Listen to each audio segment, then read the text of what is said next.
Hey guys, tonight we dive into the remarkable stories of survival against impossible odds.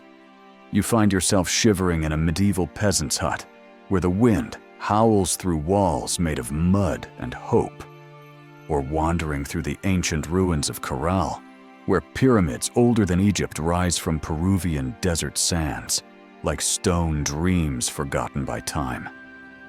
These are tales of human resilience, ingenuity, and the stubborn refusal to let harsh environments write the final chapter of their stories. Though honestly, you probably wouldn't survive a single night in either place without modern conveniences like central heating, insulation, or the basic understanding that sharing your bedroom with livestock isn't peak hygiene. So, before you get comfortable, take a moment to like the video and subscribe, but only if you genuinely enjoy what I do here. And let me know in the comments where you're tuning in from and what time it is for you. It's always fascinating to see who's joining us from around the world. Now, dim the lights. Maybe turn on a fan for that soft background hum, and let's ease into tonight's journey together. You wake up in the year 1325, and immediately you understand why medieval people didn't live particularly long lives. The cold hits you like a slap from winter itself, seeping through walls so thin you could probably hear a mouse whisper on the other side. If mice were brave enough to venture near your particular corner of medieval misery, your home is essentially a wooden box with delusions of grandeur, featuring walls made of wattle and daub construction, which sounds fancy until you realize it's basically sticks woven together and smeared with a charming mixture of mud, straw, and yes, animal dung. Because apparently medieval people believed in recycling long before it became trendy. The mainstream historical fact here is that medieval peasant homes really were constructed using wattle and daub techniques, with walls that provided minimal insulation against harsh winter weather. These single-room dwellings housed entire families, along with their livestock, creating a survival strategy based on shared body heat rather than architectural sophistication. But here's the quirky detail that doesn't make it into most history books. Some medieval peasants actually hired themselves out as human bed warmers to wealthier families, literally getting paid to lie in someone else's bed until it reached a tolerable temperature, which is probably the most dignified way to make money from your own body heat that's ever been documented. Historians still argue whether this practice was widespread or just a peculiar custom in certain regions. But everyone agrees that medieval people got remarkably creative when it came to not freezing to death. The inside temperature of your hovel hovers at maybe 3 degrees warmer than whatever meteorological nightmare is happening outside, which means if it's freezing outdoors, you get the luxury of experiencing slightly less aggressive freezing indoors. Congratulations on your medieval climate control system.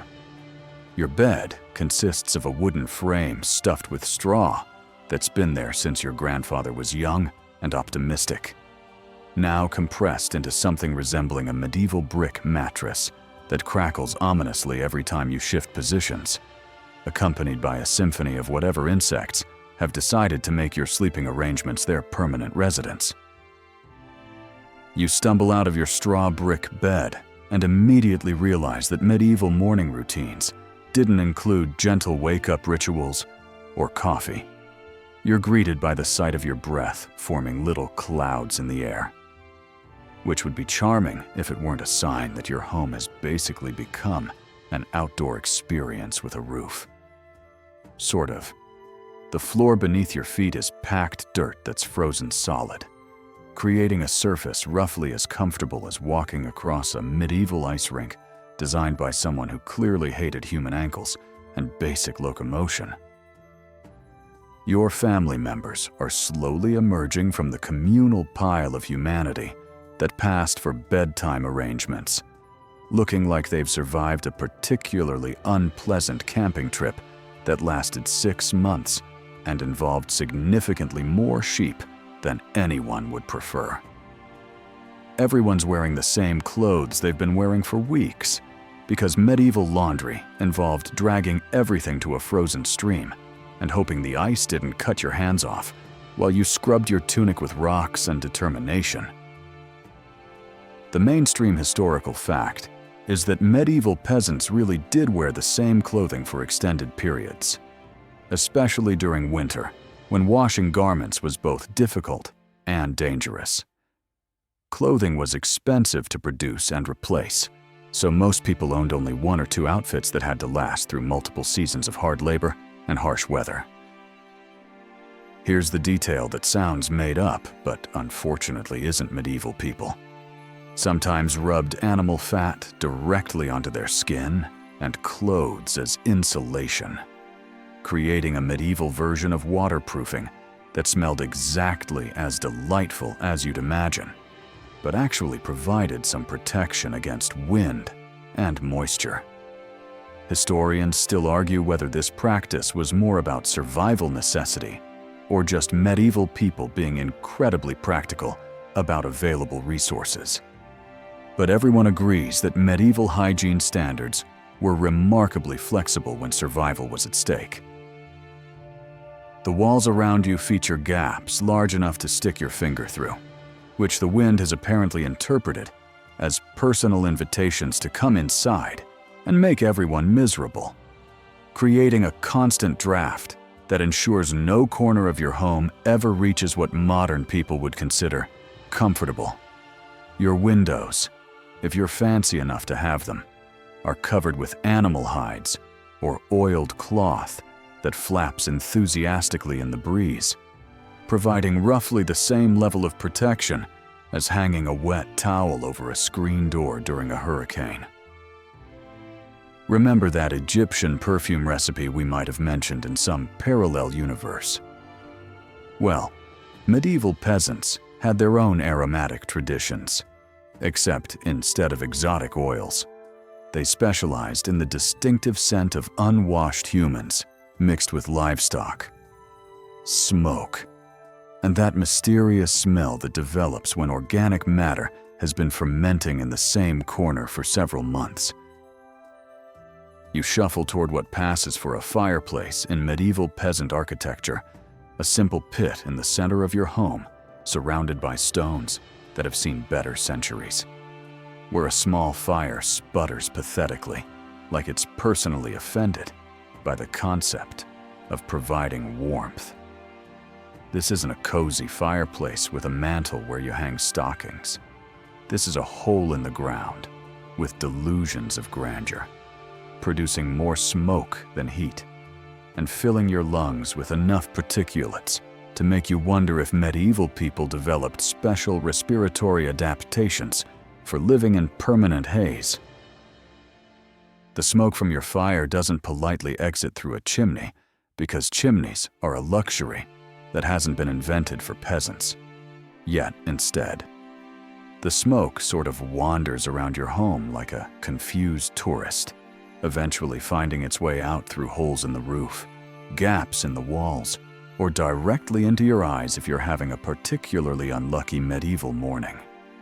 You breathe this smoke constantly, which explains why medieval people often had that distinctive gravelly voice that came from decades of essentially living inside a barbecue pit. The mainstream historical fact is that most medieval peasant homes lacked proper chimneys, relying instead on simple smoke holes in the roof or walls. This created chronically smoky interior conditions that contributed to respiratory problems, but also helped preserve food through smoking and provided some protection against insects and vermin. But here's the quirky detail that medieval people probably considered a feature rather than a bug.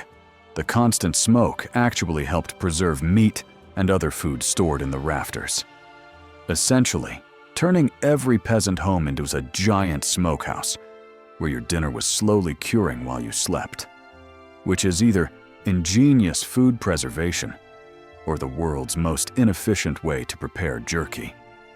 Historians still argue whether medieval people understood the preservation benefits of smoke or just accepted it as another aspect of daily life. But everyone agrees that medieval homes were basically functioning food preservation systems that happened to house humans. Your fire requires constant attention because letting it die means spending your morning trying to rekindle it with flint, steel, and the kind of prayers usually reserved for dire emergencies or tax collection. Banking the fire involves carefully burying live embers under ash to keep them alive overnight, a process that requires the precision of a medieval scientist and the luck of someone who's never experienced Murphy's Law, because one mistake means waking up to a cold, dead hearth and the prospect of spending the day generating fire through friction and sheer stubbornness. The wood you burn has to be gathered from forests, where taking the wrong stick could get you executed for poaching. Because apparently, medieval law enforcement took timber theft more seriously than most modern jurisdictions take armed robbery, creating a situation where your fuel supply depends on carefully navigating the complex politics of stick ownership. As you huddle near your temperamental fire, you realize that medieval clothing wasn't designed for fashion, it was designed for survival, which explains why everyone looked like they were wearing portable tents made from the scratchiest materials available to medieval textile technology. Your winter wardrobe consists of layering every piece of fabric you own until you resemble a human-shaped pile of wool that walks with difficulty and itches constantly. Because medieval fabrics had the texture of tree bark, mixed with determination and very little consideration for human comfort. You start with your base layer, a linen tunic that's been washed approximately never and has achieved the consistency of thin leather through accumulated sweat, dirt, and whatever mysterious stains medieval life tends to produce.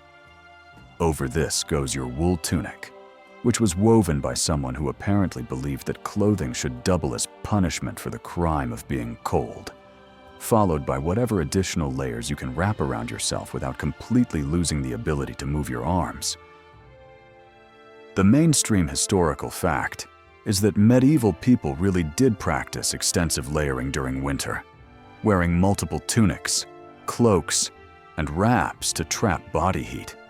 Most peasants owned very few garments, so winter survival meant wearing everything simultaneously rather than having specialized cold weather clothing. Here's the detail that sounds like medieval humor, but was actually practical survival.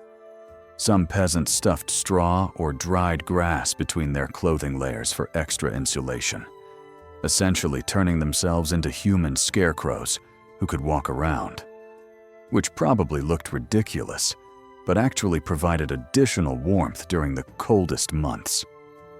Historians still argue whether this practice was common or just used in extreme circumstances. But everyone agrees that medieval people got remarkably creative about personal insulation techniques. Your feet get wrapped in whatever cloth you can spare, then stuffed into wooden clogs or leather shoes that have roughly the same protective qualities as wearing cardboard boxes on a hiking trail. Most medieval peasants went barefoot even in winter because shoes were expensive, difficult to make, and wearing them out meant facing months of walking on frozen ground with nothing but hope and calluses for protection. The concept of changing clothes doesn't really exist because you own one outfit that has to last through multiple seasons of hard labor, which means your clothing gradually transforms into a wearable ecosystem where various microscopic life forms have established permanent residence, though medieval people probably considered this additional insulation rather than a hygiene problem. Your hat, if you have one, is probably made from whatever animal parts were available when someone decided your head needed covering, resulting in headwear that looks like it was designed by someone who'd never seen a human head, but had heard it described by a colorblind person with questionable artistic skills. Breakfast in your medieval world consists of whatever survived yesterday's meal mixed with whatever you can scrape together this morning, creating a culinary experience that makes modern military rations look like fine dining prepared by someone who actually cares, whether you enjoy eating. Your main dish is pottage, which is essentially everything edible thrown into a pot and boiled until it achieves the consistency of mud with optimistic vegetable aspirations. Because medieval cooking wasn't about flavor, it was about consuming enough calories to generate internal heat for another day of not dying from exposure. The pottage has been simmering in the same pot for days, with new ingredients added whenever someone finds anything remotely edible, creating layers of flavors that tell the story of the past week's foraging adventures, like a culinary archaeological dig that tastes exactly as appetizing as it sounds. Sometimes you find turnips in your pottage, sometimes beans, occasionally something that might have been meat before it became indistinguishable from everything else in the pot. And always that distinctive flavor of smoke, because everything in medieval life tastes like it was prepared inside a chimney. The mainstream historical fact is that pottage really was the staple food for medieval peasants, made from whatever grains, vegetables, and occasional protein sources were available. The same pot was often kept going for extended periods, with fresh ingredients added as needed, creating a continuously evolving meal that provided necessary nutrition despite its unappetizing appearance. But here's the quirky detail that medieval people probably didn't advertise. Sometimes desperate families added sawdust, bark, or even ground clay to their pottage to make it more filling during particularly harsh winters, which technically counted as food in the sense that it was something you could chew and swallow, though the nutritional value was roughly equivalent to eating your furniture. Historians still argue whether these additives were emergency measures or regular practices. But everyone agrees that medieval cuisine required a remarkably flexible definition of edible. Your bread, if you're lucky enough to have any, has the consistency of a medieval weapon that could probably deflect arrows if properly aimed. Made from whatever grain-like substances were available, mixed with whatever the miller decided to add for bulk, which might include acorns, peas, or materials that modern people would classify as building supplies rather than food ingredients. You wash this feast down with weak ale because water is essentially liquid death in medieval times, teeming with bacteria, parasites, and whatever the upstream village has been dumping into the river, making alcohol the safer choice for hydration, even though drinking beer for breakfast seems like questionable life management until you consider the alternative of drinking, something that could kill you faster than medieval medicine could help you. After your gourmet pottage breakfast, you face the daily reality of medieval employment, which consists of working until your body gives out or winter kills you, whichever comes first. Because medieval labor relations were based on the simple principle that survival required constant effort and complaining wasn't a recognized job category. Your occupation is essentially peasant, which is medieval code for do whatever needs doing to avoid starvation. And the job benefits include exactly nothing except the theoretical possibility of living long enough to complain about working conditions. Though complaining to management wasn't really an option, since management consisted of nobles who considered peasant opinions roughly as valuable as pig opinions.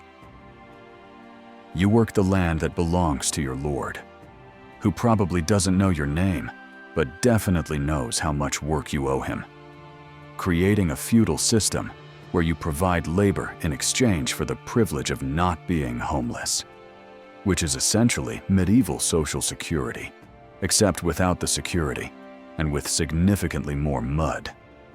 Your tools consist of whatever wooden implements haven't broken yet, plus your increasingly unreliable body, which serves as both primary equipment and backup plan when the wooden tools inevitably fail at the worst possible moment.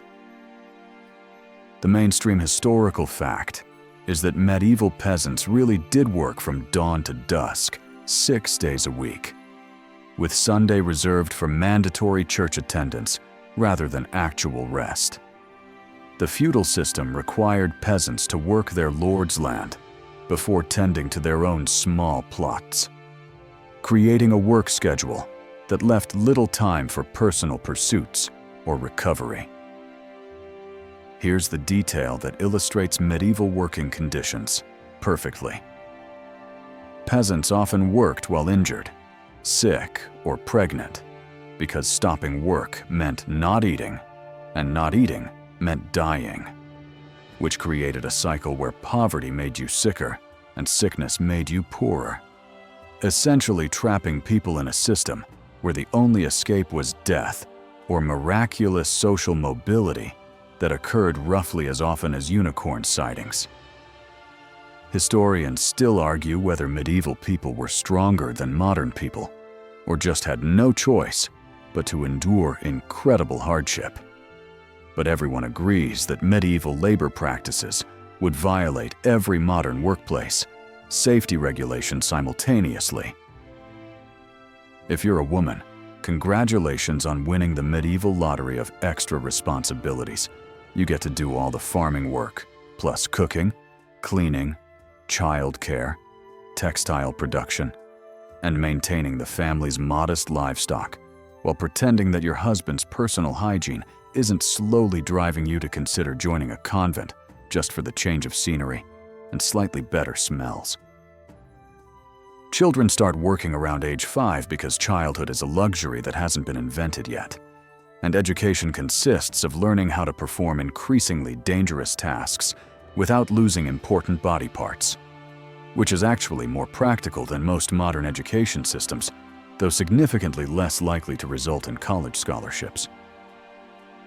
Winter weather in medieval times wasn't just cold, it was personal, vindictive, and seemed specifically designed to test whether human beings could survive in conditions that would make polar bears complain about the temperature while reconsidering their life choices. Your house provides roughly the same protection from the elements as a particularly optimistic tent made from hope and poorly constructed wood, which means weather isn't something that happens outside. It's something that happens to you personally, inside your own home, while you're trying to sleep. The wind finds every gap in your walls and treats them as personal invitations to rearrange your interior decorating, creating indoor weather patterns that include localized blizzards in the corner where your bed is located and mysterious drafts that seem to originate from parallel dimensions where cold is the only available temperature. Your windows, being holes covered with animal hides, flap enthusiastically whenever weather happens, creating a percussion section that accompanies every storm with the sound of wet leather slapping against wood in irregular rhythms that prevent sleep and probably violate modern noise ordinances. The mainstream historical fact is that medieval homes really did lack effective insulation, with walls that allowed significant heat loss and windows that provided minimal protection from wind and precipitation. Indoor temperatures often remained only slightly warmer than outdoor conditions, making winter survival a daily challenge that required constant attention to heat sources and body warmth. But here's the quirky detail that medieval people probably considered normal. Some families brought pigs indoors during the worst weather, not just for the animals' warmth, but because pigs generate more heat per pound than most other livestock, and were less likely to accidentally start fires than horses or cows, creating cozy family scenes that smelled exactly as wonderful as you'd imagine, but actually improved everyone's chances of surviving until spring. Historians still argue whether pig sharing was widespread or just practiced by particularly practical families. But everyone agrees that medieval heating solutions required flexibility about roommate species. Your roof, made of thatch that's seen better seasons, occasionally decides to relocate itself during storms, creating impromptu skylights that provide excellent views of precipitation falling directly onto your bed, which is either exciting architectural renovation or evidence that your house is gradually returning to nature without consulting you first. The cold seeps up from the ground because medieval flooring consists of dirt that's been stamped down until it resembles a floor, though it maintains all the thermal properties of actual dirt, which is to say, it serves as a direct conduit for underground cold to reach your feet and remind you that standing indoors isn't significantly different from standing outside, except for the psychological comfort of having walls around you. Medieval water management was based on the innovative principle that all available water sources were actively trying to kill you through creative applications of bacteria, parasites, and whatever fascinating microorganisms developed in medieval sanitation systems that treated waste disposal as more of a creative art form than a public health concern. Your local stream looks perfectly clear and inviting until you remember that upstream, someone just dumped the contents of their chamber pot, and before that, a dead pig has been marinating in the water for several days, adding protein and character to your potential drinking supply. The reason medieval people drank ale instead of water wasn't because they were all functional alcoholics. It was because brewing involved boiling water, which killed most of the microscopic armies that were waging biological warfare in every available water source, making weak beer the safest form of hydration available to people who understood that thirst was temporary, but cholera was forever. Even children drank small beer, which sounds like medieval child abuse, until you realize that the alternative was drinking liquid death from a cup. The mainstream historical fact is that medieval people really did avoid drinking water when possible, understanding that beer and wine were safer alternatives, even though they didn't understand the scientific reasons. Brewing and fermentation processes made these beverages less likely to transmit waterborne diseases that were common and often fatal. Here's the medieval hygiene fact that explains so much about medieval life. People actually believed that bathing opened your pores and let diseases in, so they thought staying dirty was healthier than washing, which created a society where smelling terrible was considered medical wisdom and personal hygiene was basically hope for the best while avoiding anything that might accidentally make you cleaner. Historians still argue whether medieval people genuinely believed dirt was protective or just rationalized their lack of washing facilities. But everyone agrees that medieval hygiene standards were remarkably creative interpretations of health science. Communal bathhouses existed, but were quickly shut down by church officials who were concerned about moral corruption, which is medieval code for people were having too much fun while washing, creating a situation where getting clean became associated with sin, which probably explains why medieval saints were often described as particularly fragrant individuals who embraced divine odors. Rainwater was collected in barrels, where birds contributed additional nutrients through natural processes.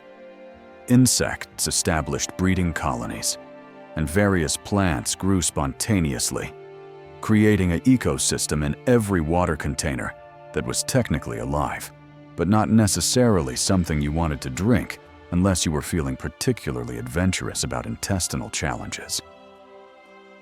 When illness strikes in medieval times, you discover that medical science was essentially educated guessing mixed with religious hope and a concerning enthusiasm for removing bodily fluids as treatment for everything from headaches to existential dread. Your local medical professional is probably a barber who doubles as a surgeon, because apparently cutting hair and performing surgery required similar skill sets in medieval thinking. Which explains why medieval medical procedures often looked like very aggressive grooming sessions that went terribly wrong. Medieval diagnosis follows the elegant theory of the four humors: blood, phlegm, yellow bile, and black bile, which need to be balanced like a recipe for human soup. And the solution to every medical problem is essentially, let's drain something and see what happens. Because medieval doctors believed that all illness came from having too much of various bodily fluids rather than from bacteria, viruses, or the dozen other things that were actually trying to kill you. The mainstream historical fact is that medieval medicine really was based on the theory of four humors, derived from ancient Greek medical texts, and bloodletting was considered appropriate treatment for most conditions. Barber surgeons performed both haircuts and medical procedures, often in the same establishment, using tools that weren't sterilized because germ theory wouldn't be discovered for several more centuries. But here's the detail that would horrify modern medical professionals. Medieval doctors sometimes diagnosed illness by examining a patient's urine, not through chemical analysis, but by tasting it, which is either dedication to the medical profession or evidence that medieval people had remarkably strong stomachs and questionable ideas about professional boundaries. Historians still argue whether urine tasting was widespread medical practice or just performed by particularly committed physicians. But everyone agrees that medieval diagnostic techniques required unusual levels of personal involvement. If you break a bone, congratulations on experiencing medieval orthopedics, which consists of hoping it heals crooked rather than killing you outright. Because setting bones involved no anesthesia except alcohol and prayer, no antiseptics except hope, and no pain management except screaming into leather straps while contemplating whether having functional limbs was really that important to your long-term happiness. Surgery was performed with tools that were heated in fires, not for sterilization, but because hot metal cauterized wounds, which worked through accident rather than design, creating medical procedures that succeeded despite medieval understanding rather than because of it. Though patients who survived probably developed impressive pain tolerance and realistic expectations about medical outcomes. Medieval food safety was an oxymoron, like medieval comfort or medieval hygiene. Technically, the words existed, but the concept didn't really apply to daily reality, because food preservation consisted of salt, smoke, hope, and prayers to various saints who specialized in preventing death by spoiled meat, which was apparently a common enough concern to require dedicated divine intervention. Your protein sources have been hanging in the sun for days, while flies used them as nurseries for their offspring, creating meat that's been naturally tenderized through decomposition and enhanced with additional protein from insect larvae. Bread, when you can get it, is often enhanced with creative ingredients during bad harvest years, including sawdust for bulk, bark for texture, and occasionally clay for substance, because medieval bakers believed that bread should be filling even if it wasn't technically food, creating loaves that could double as building materials if your house needed repairs and your stomach needed questionable nutrition. The mainstream historical fact is that medieval people really did eat spoiled food regularly, because preservation methods were limited, and discarding food meant risking starvation. Bread was often adulterated with non-grain substances to make flour supplies last longer, and people accepted food quality that would close modern restaurants permanently. Here's the medieval dining detail that explains why medieval people had strong stomachs. Ergot poisoning from fungal infections in rye bread caused hallucinations, convulsions, and sometimes death, essentially meaning that medieval people occasionally got high from their daily bread and then died from it, which is either the worst possible drug experience or evidence that medieval life was so difficult that accidental psychedelic experiences were just Tuesday's entertainment. Historians still argue whether some medieval religious visions were actually ergot poisoning, but everyone agrees that medieval bread could be surprisingly psychoactive. Dairy products are also trying to kill you, loaded with bacteria that would make modern health inspectors run away screaming. But people eat them anyway, because starving to death is definitely worse than maybe dying from cheese. Creating a dietary philosophy based on, "This might kill me, but definitely not eating will kill me faster." Your vegetables, when available, are seasonal and quickly rot, which means most of your plant-based nutrition comes from whatever roots you can dig up that haven't gone bad yet. Creating a diet that consists mainly of turnips, more turnips, and occasional turnips with different names but identical flavors. Because medieval agriculture wasn't focused on variety, it was focused on producing enough calories to prevent everyone from dying. Medieval religious life wasn't optional. It was mandatory, comprehensive, and involved more terror about eternal damnation than most modern horror movies. Because the church controlled not just your spiritual life, but also your calendar, your laws, your education if you were lucky enough to get any, and basically every aspect of existence, including when you could eat meat and when you had to pray instead of sleeping. God wasn't a gentle, forgiving presence in medieval thinking.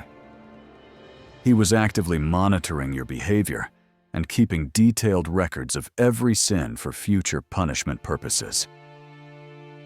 Church bells ring throughout the day like medieval air raid sirens, calling you to prayer whether you want to pray or not. Because missing prayer sessions was sinful, and sin led to hell, which priests described in vivid, terrifying detail that made freezing to death seem like a pleasant alternative to eternal torture administered by demons who specialized in creative punishment techniques.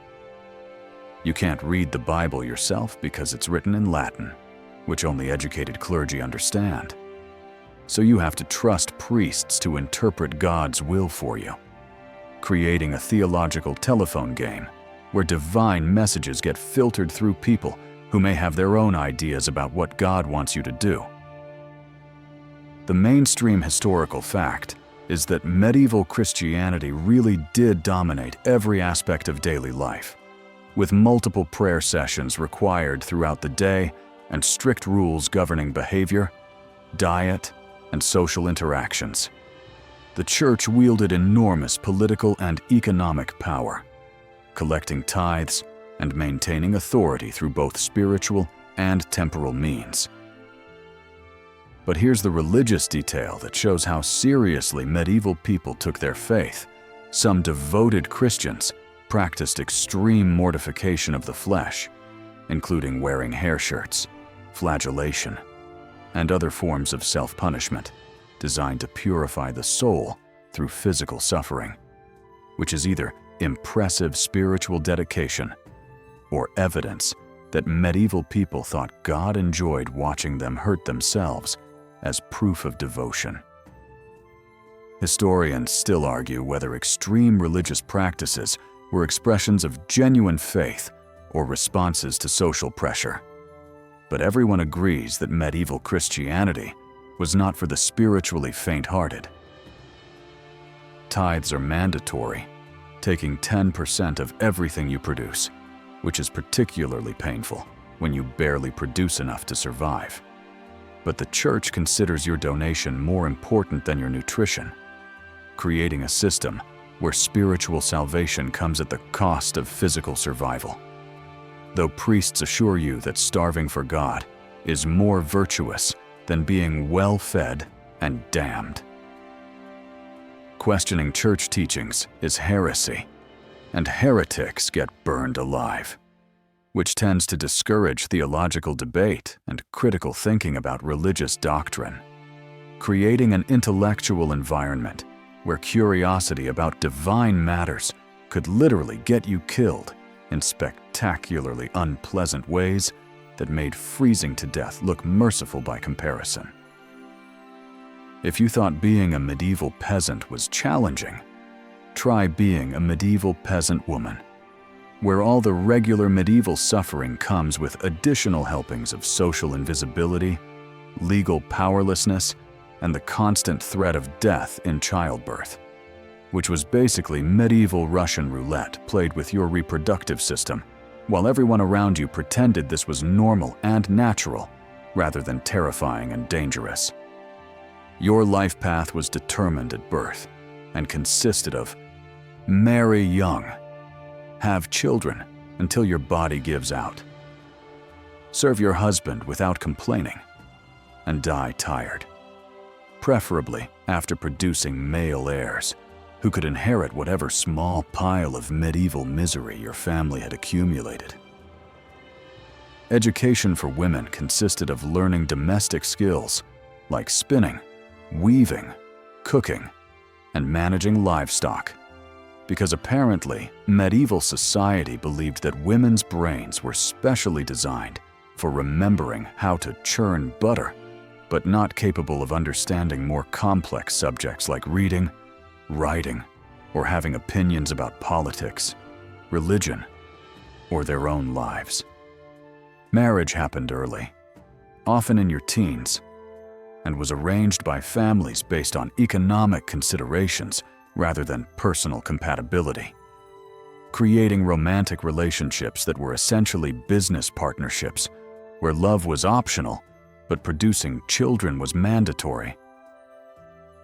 The mainstream historical fact is that medieval women really did have extremely limited legal rights, with their property, income, and even their persons belonging first to their fathers and then to their husbands. Most women had no choice in marriage partners, and domestic violence was not only legal, but expected as a husband's right to discipline his household. Here's the detail that shows how precarious women's lives were accused. Women sometimes underwent trial by ordeal, where they were tied up and thrown into water, and if they floated, they were guilty of witchcraft and would be executed. But if they sank, they were innocent, but also probably drowned, creating a legal system where being female and suspected of anything magical was essentially a death sentence, regardless of actual guilt or innocence. Historians still argue whether medieval people genuinely believed these trials worked or just enjoyed having legal excuses for violence against women. But everyone agrees that medieval justice was particularly unkind to female defendants. Childbirth was basically medieval warfare fought inside your own body, with no medical intervention, no pain relief, and mortality rates that made pregnancy feel like volunteering for a dangerous military mission, where the enemy was your own reproductive system and the battlefield was your pelvis, creating a situation where having children was both necessary for family survival and likely to end your own life through medical complications that wouldn't be understood or treatable for several more centuries. If you survived multiple pregnancies and births, you were considered either blessed by God or supernaturally sturdy, because maternal mortality was so common that reaching old age as a woman who'd had children was roughly equivalent to winning a medieval lottery, where the prize was continued existence rather than money or property. Violence in medieval society wasn't an aberration. It was Tuesday's entertainment, because conflict resolution involved hitting people with increasingly heavy objects until someone stopped moving, creating a legal system that was part courtroom drama and part gladiatorial combat, where justice was determined by who could inflict the most damage without dying in the process. Crime was everywhere. Punishment was brutal. And what passed for law enforcement consisted mainly of hoping that local lords weren't having bad days when they dispensed justice. Theft of something as simple as a loaf of bread could result in losing a hand, which seems excessive until you realize that medieval people believed that physical punishment should be memorable enough to discourage repeat offenses, creating a society where minor crimes resulted in permanent disabilities that served as lifetime reminders about property rights and the importance of not getting caught. The mainstream historical fact is that medieval justice really did rely heavily on corporal punishment and public humiliation, with executions serving as popular entertainment events where entire communities gathered to watch criminals die in various, creatively horrible ways. Trial by ordeal was considered a legitimate legal procedure where divine judgment was supposedly revealed through the defendant's ability to survive torture. But here's the legal detail that shows how medieval justice worked. Trial by combat was an actual legal option where disputes could be settled by having the opposing parties fight until one of them was dead or severely beaten. Because apparently, medieval people believed that God would ensure the righteous party won the fight, which is either touching faith in divine intervention or evidence that medieval legal theory was based on fantasy rather than logic. Historians still argue whether trial by combat was common or reserved for special cases. But everyone agrees that medieval courtrooms were significantly more violent than modern legal proceedings. Domestic violence was not only legal, but expected, with husbands having both the right and responsibility to correct wives and children through physical discipline that would constitute assault in modern legal systems, creating family relationships based on fear and force rather than love and mutual respect. Though medieval people probably considered this normal family management rather than abuse. Public executions were major social events where people brought food, drinks, and children to watch criminals die in elaborate ways designed to entertain crowds while demonstrating the consequences of breaking laws, creating a form of public education that was part legal proceeding and part horror show.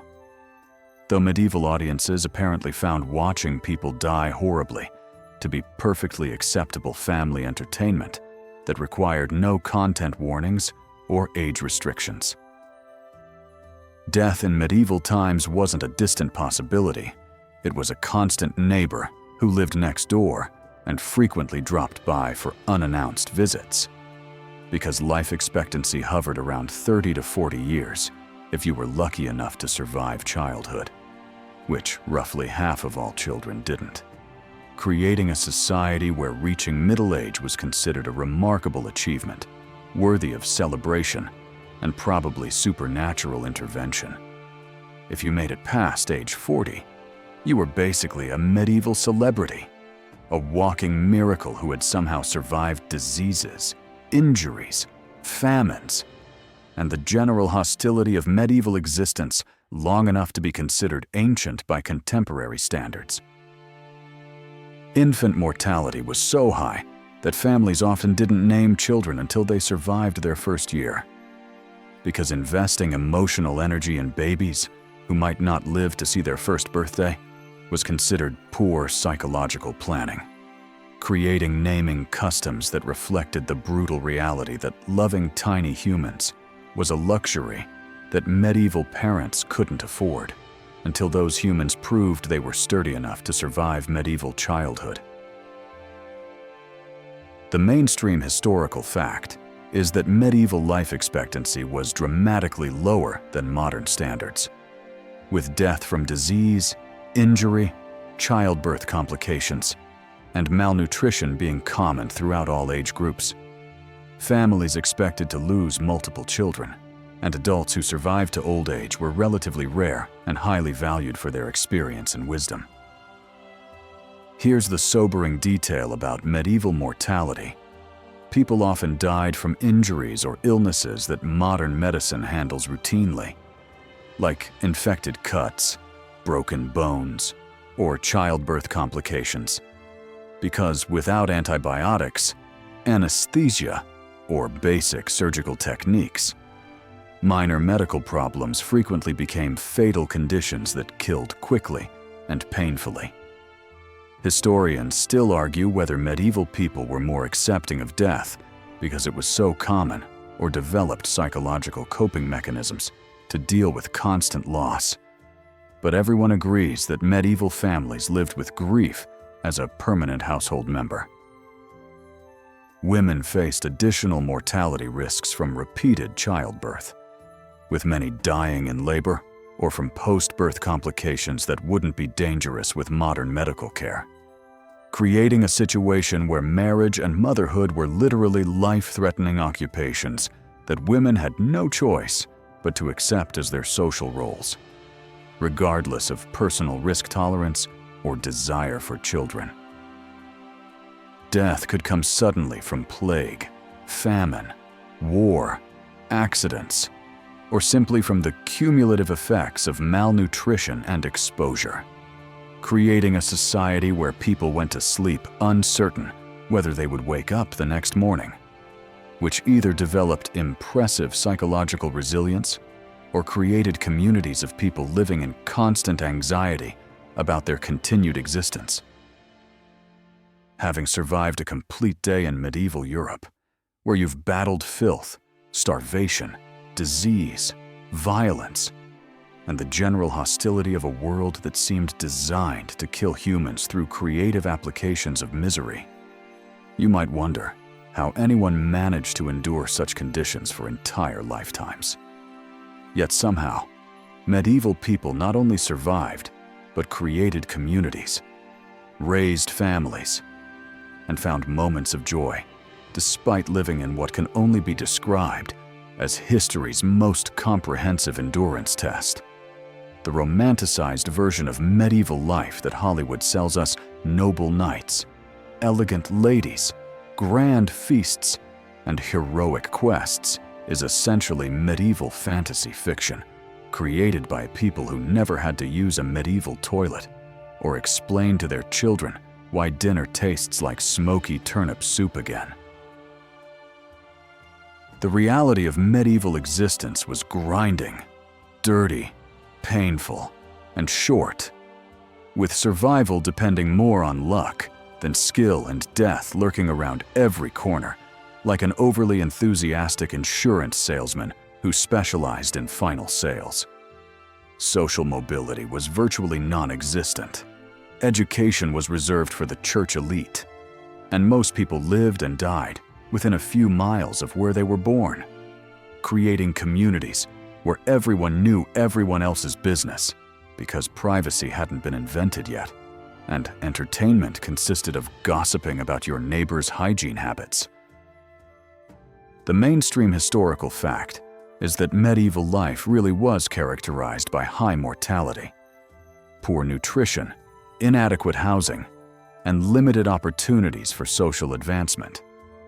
Most people were subsistence farmers who lived at the mercy of weather, disease, and political decisions made by nobles who viewed peasants as slightly more valuable than livestock. But here's the remarkable detail about human resilience. Despite all these hardships, medieval people still found ways to celebrate, create art, tell stories, and fall in love.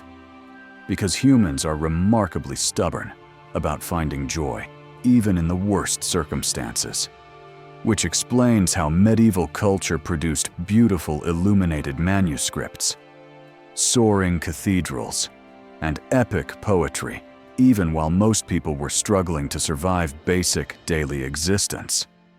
Historians still argue whether medieval people were happier than modern people despite their hardships, or developed different definitions of happiness based on lower expectations. But everyone agrees that human nature hasn't fundamentally changed over the centuries. Yet as we transition from these medieval survival stories, we encounter something equally remarkable: the discovery of civilizations that faced similar environmental challenges, but responded with completely different solutions. Like the ancient people of Caral in Peru, who built sophisticated cities in one of Earth's most inhospitable deserts, proving that human ingenuity can flourish even where life itself seems impossible. You find yourself transported thousands of miles and thousands of years from medieval Europe to the Soup Valley of coastal Peru, where the landscape stretches before you like something from another planet, endless expanses of brown earth, baked hard by relentless sun, scattered with rocks that seem to have been thrown there by bored gods, and sliced by a modest river that looks optimistic rather than life-sustaining. Yet somehow, this unpromising terrain became home to one of humanity's oldest cities.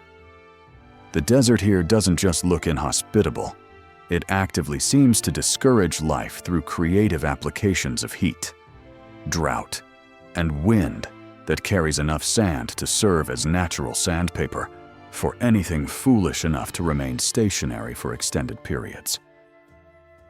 This is the Soup Valley around 2600 BCE, and you're witnessing the birth of Caral, a civilization that would thrive here for over 1,000 years, despite conditions that would make modern survival experts reconsider their career choices and possibly take up safer hobbies like volcano diving or wrestling. Angry bears.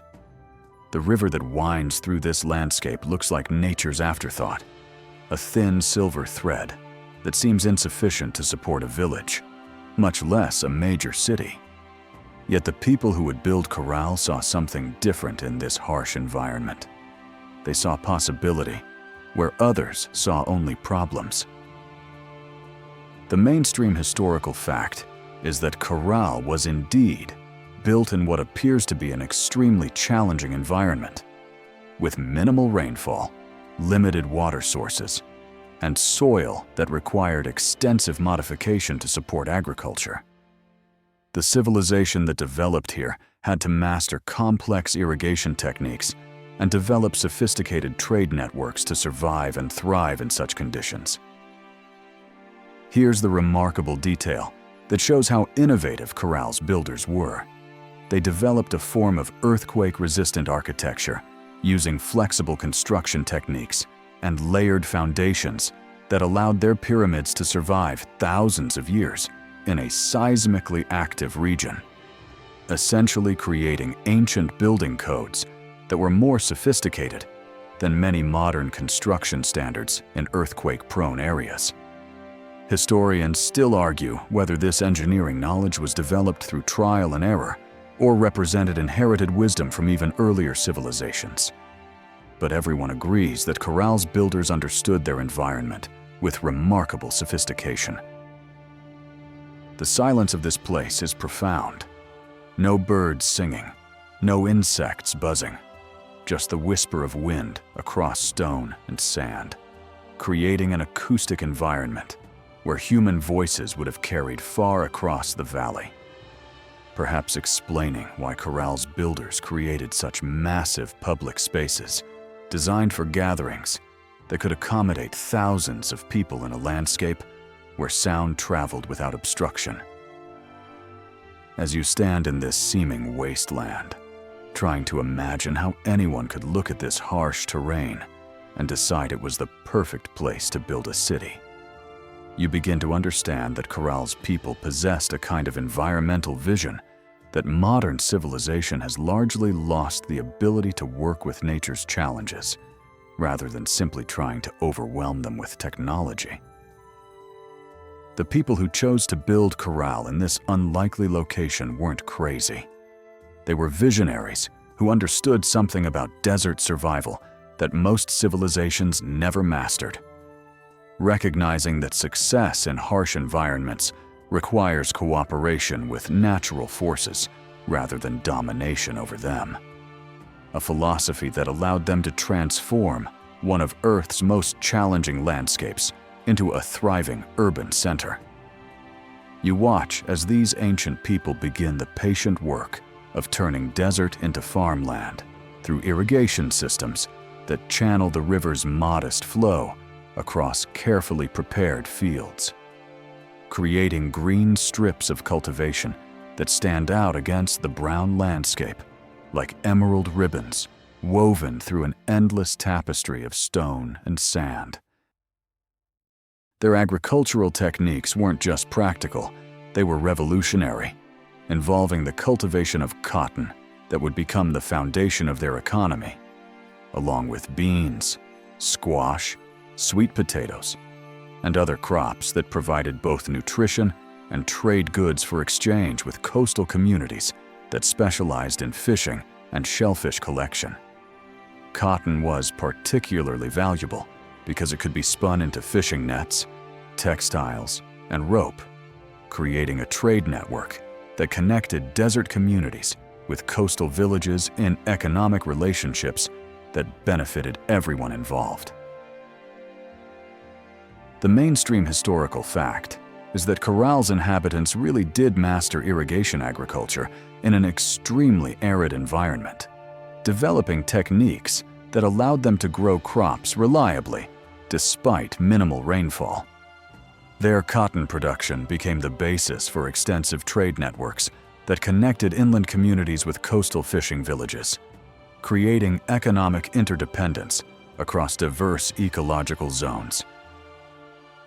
But here's the detail that shows how sophisticated their understanding was. Caral's farmers developed a complex crop rotation system that maintained soil fertility without chemical fertilizers, using natural composting techniques and strategic planting patterns that prevented soil exhaustion while maximizing yields from limited water resources, essentially creating sustainable agriculture practices that modern farmers are still trying to perfect. Historians still argue whether these techniques were developed independently or learned from earlier agricultural traditions. But everyone agrees that Caral's farming methods were remarkably advanced for their time period. The settlement patterns that emerged around these agricultural areas weren't random. They reflected careful planning that balanced residential needs with ceremonial spaces, administrative areas, and public gathering places, creating an urban layout that accommodated both daily life and the complex social rituals that bound the community together. Remember that medieval pottage we discussed earlier?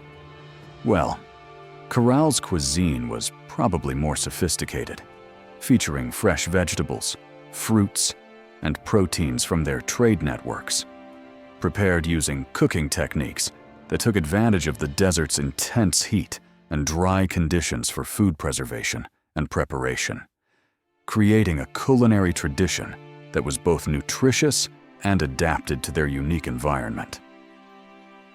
Rising from the desert floor like ancient monuments to human ambition, Caral's pyramids represent an achievement that challenges everything archaeologists thought they knew about early civilization.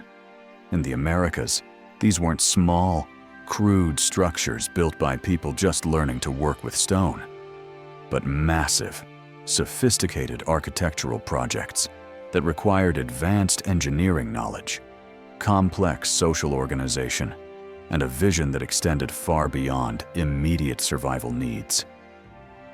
The largest pyramid, known as the Pyramid Mare, stretches over 450 feet in length and rises nearly 60 feet above the surrounding landscape. A feat of construction that rivals the early pyramids of Egypt and demonstrates engineering capabilities that wouldn't be seen again in the Americas for thousands of years. These structures weren't built quickly by desperate people trying to create shelter. They were constructed over decades by skilled workers who understood principles of architecture, astronomy, and earthquake engineering that allowed their creations to survive in a region where seismic activity regularly destroys less carefully designed buildings. The pyramids were built using a technique that involved stone foundations filled with carefully placed bags made from woven reeds, creating flexible structures that could absorb earthquake shocks without collapsing, essentially turning each pyramid into a massive shock absorber designed to flex with natural forces rather than resist them. The mainstream historical fact is that Caral's pyramids really were built using sophisticated construction techniques that incorporated earthquake-resistant design principles, with foundations and fills that allowed the structures to survive seismic events that destroyed other ancient buildings.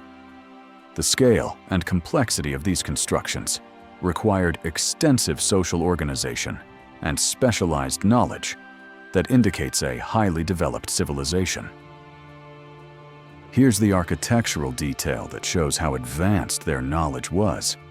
The pyramids were precisely aligned with astronomical events, including solstices and star patterns, indicating that Caral's builders possessed detailed understanding of celestial mechanics and used this knowledge for both practical and ceremonial purposes, essentially creating buildings that functioned as massive calendars and astronomical instruments while serving as centers for religious and social activities.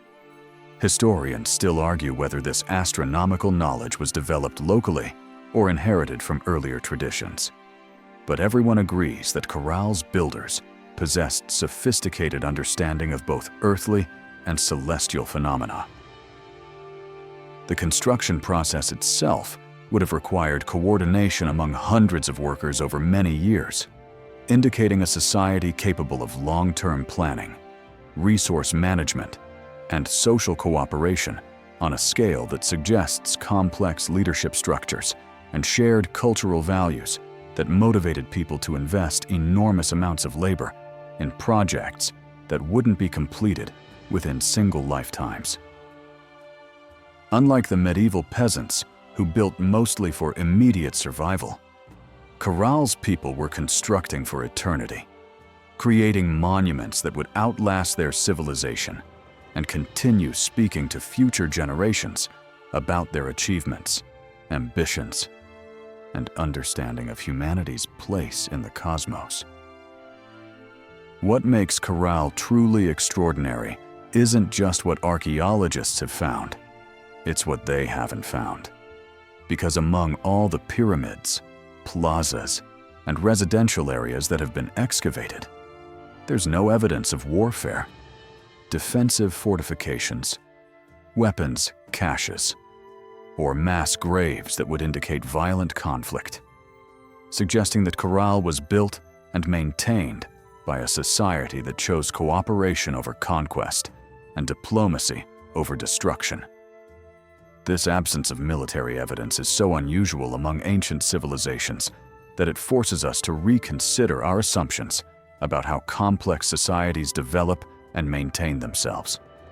Because most early cities were fortified centers, built around military strength and defended by warrior classes who dominated through force. Instead of weapons and walls, Caral's people invested their energy in trade networks, agricultural innovations, architectural projects, and ceremonial activities that bound their community together through shared cultural practices rather than shared enemies, creating a civilization based on economic interdependence and religious unity rather than military dominance and territorial expansion. Their trade relationships extended hundreds of miles along the coast and inland to mountain communities, creating economic bonds that made warfare counterproductive because everyone benefited more from peaceful exchange than from violent conquest. The mainstream historical fact is that archaeological excavations at Caral have indeed found no evidence of warfare, defensive structures, or military weapons, which is highly unusual among early urban civilizations.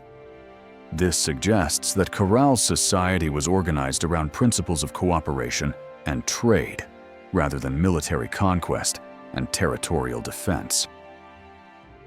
But here's the detail that shows how unusual this peaceful approach was, while other contemporary civilizations were developing increasingly sophisticated weapons and fortification techniques. Caral's people were perfecting musical instruments, astronomical knowledge, and architectural innovations, essentially choosing to compete culturally and economically rather than militarily, which is either remarkably enlightened social evolution or evidence that their environment made cooperation more practical than conflict. Historians still argue whether Caral's peaceful nature reflected philosophical choices or practical necessities. But everyone agrees that their non-violent approach to civilization building was extremely rare in the ancient world. The social organization that made this peaceful approach possible must have been sophisticated, involving leadership structures that could coordinate large construction projects, manage complex trade relationships, and resolve internal disputes without resorting to violence, suggesting governmental systems based on consensus and shared authority rather than autocratic rule backed by military force. The contrast with medieval Europe, where violence was embedded in every aspect of social organization, from feudal obligations to religious enforcement, demonstrates that human societies can develop along completely different paths, choosing cooperation and cultural achievement over conquest and military dominance, when environmental and social conditions make such choices possible and practical.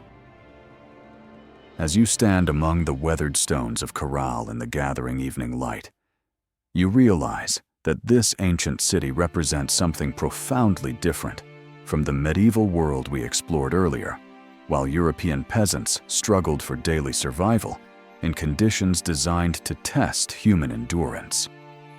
Caral's people created something beautiful, peaceful, and lasting in an environment that seemed equally hostile to human flourishing, proving that civilization's greatest achievements often emerge from humanity's ability to find creative solutions to impossible challenges.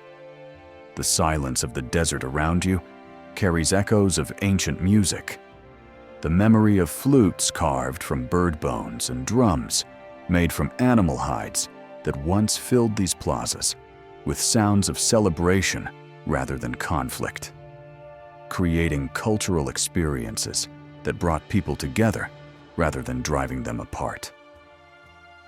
The contrast between these two civilizations, medieval Europe, with its constant struggle against violence, disease, and social oppression, and ancient Caral, with its peaceful pyramids rising from cooperative effort in the desert, reminds us that human societies can develop in radically different directions even when facing similar environmental challenges, and that the path toward complexity and achievement doesn't always require conflict, conquest, or the domination of some people by others.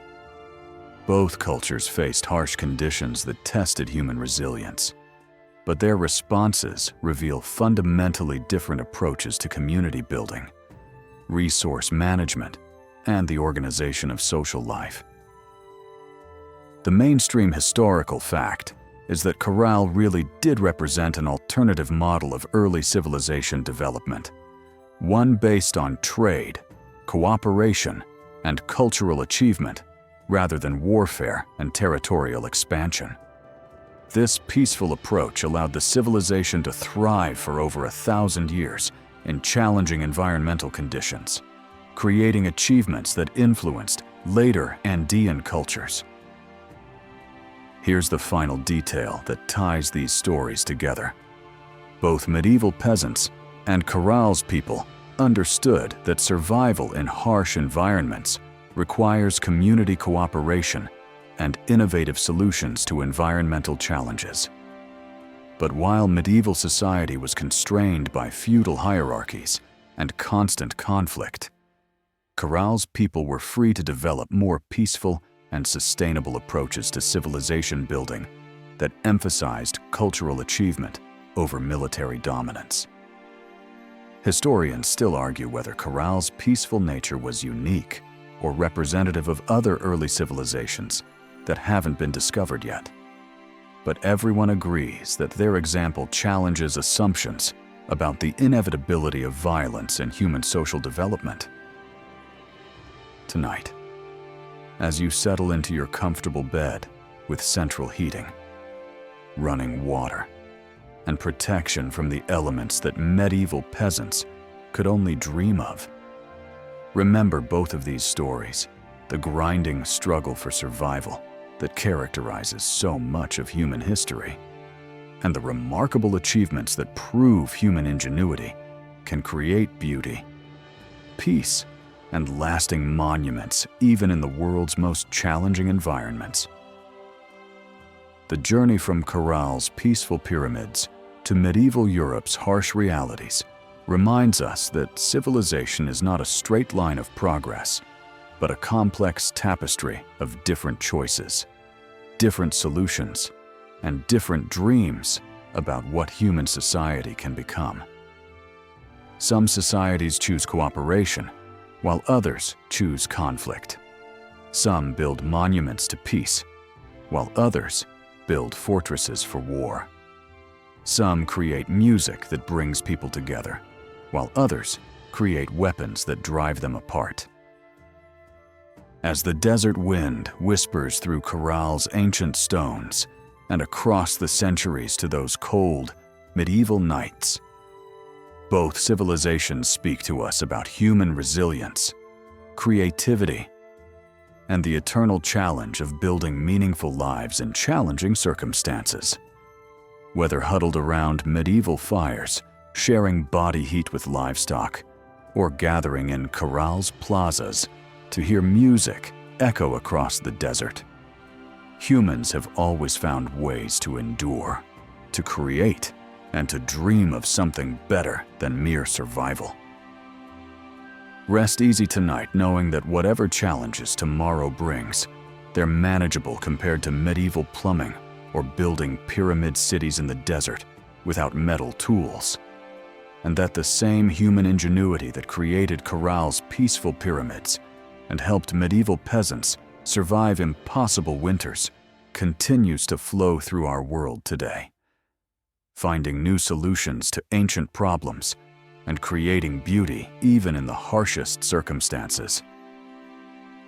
The stones of both civilizations still speak across time, reminding us that human beings are remarkably adaptable, endlessly creative, and capable of achieving extraordinary things when necessity, vision, and determination combine in the right proportions under the vast, star-filled sky that has watched over all human struggles and triumphs throughout history. End of script. Sweet dreams.